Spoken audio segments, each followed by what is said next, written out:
Hello there, this is Dana from DanaArcuri.com, author, speaker, survivor, advocate, certified trauma recovery coach, and certified master energy practitioner. Thank you so much for joining me today. If you are new to my channel, please hit the subscribe button so you don't miss any new content. And if you are returning, welcome back. It's so good to have you here. We're going to talk about the no contact rule, and we're going to talk about how distance from toxic, abusive people can really lead you to more clarity, more understanding, and more wisdom about what you've been through and what you may need to do to support yourself in your healing journey. Now, I find it extremely ironic that as I am recording this video now, it is dark outside, it is raining, it is gloomy, and I think that is very symbolic of the initial impact of going no contact. And it could be with your father, with your mother, with your brother, with your sister. It could be with the whole entire toxic family unit. It could be with an ex-partner. It could be with an ex-spouse. It could be an ex-friend. It could be an ex-coworker. I mean, really, it could be limitless. Think about, going no contact and what it means. It technically just means that we are no longer in a relationship nor communication with someone who is toxic, abusive, manipulative, and not healthy for us. One thing I have to say is this, it's not easy. A lot of people talk about, I can't go no contact because of, and then fill in the blank. There's a zillion reasons why. For one person, they might be co-parenting with their ex-narc spouse. They have children, and there's a lot that goes on in that type of situation in which you cannot just walk away then because you have kids to this person. Another thing we can understand is that going no contact is a difficult choice. Nobody just cuts ties randomly or impulsively. It's something we really think about for a long time. It's when someone pushes us to our breaking point when we realize, wow, I do have another choice. I don't have to gray rock. I can actually just walk away. I can just keep my head high and just keep on keeping on doing what is healthy, doing what is safe, and doing what is best for me, my health, my mental health, and my future ability to heal. Here's an interesting quote, and it is by Fern Chapman, and she wrote the book, How People Decide to End Contact with a Toxic Relative. And she says, no contact with a family member means cutting off the relationship, neither offering nor allowing any communication or interaction whatsoever.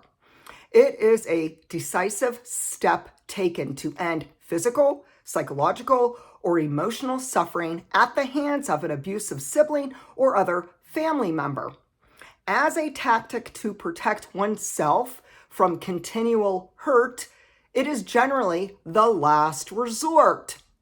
And I have to say that was the case for me. Cutting ties with my narcissistic mother and abusive, sadistic, sinister siblings was the last resort. It was not something I even thought about doing prior to July 2018.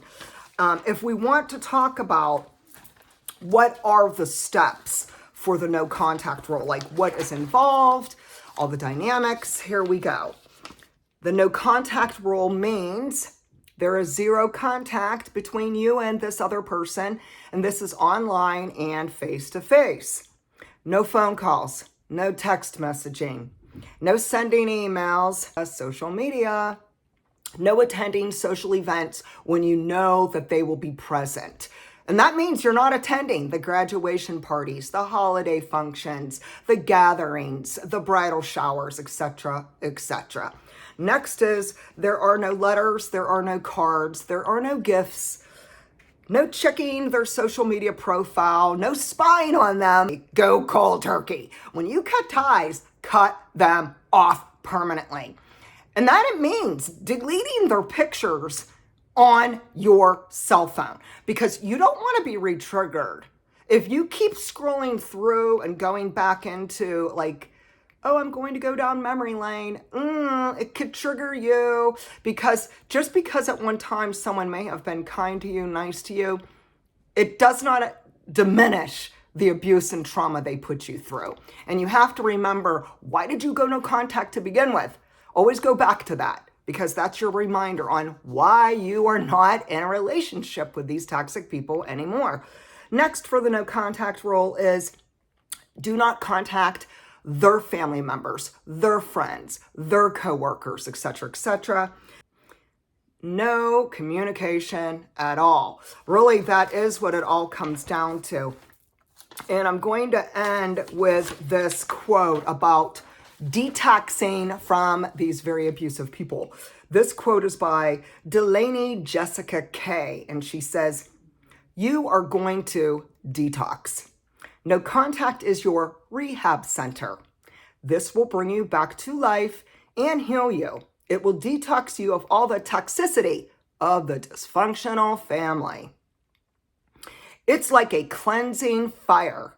You have to feel the heartbreak, the loss, and let it go. No contact is a powerful tool on the road to healing from narcissistic abuse. Big changes like this are often very painful, but they are very cathartic. They can do a lot of good. Narcissists use emotional energy to abuse. Going no contact cuts off their ability to continue to abuse. It's important to make no contact a time of healing, renewing, and growing. You can direct your emotional pain into passion and energy to transform your life." Wow, so very true. So share with me today, are you no contact with one or more people? If so, who are they? What led you to go no contact?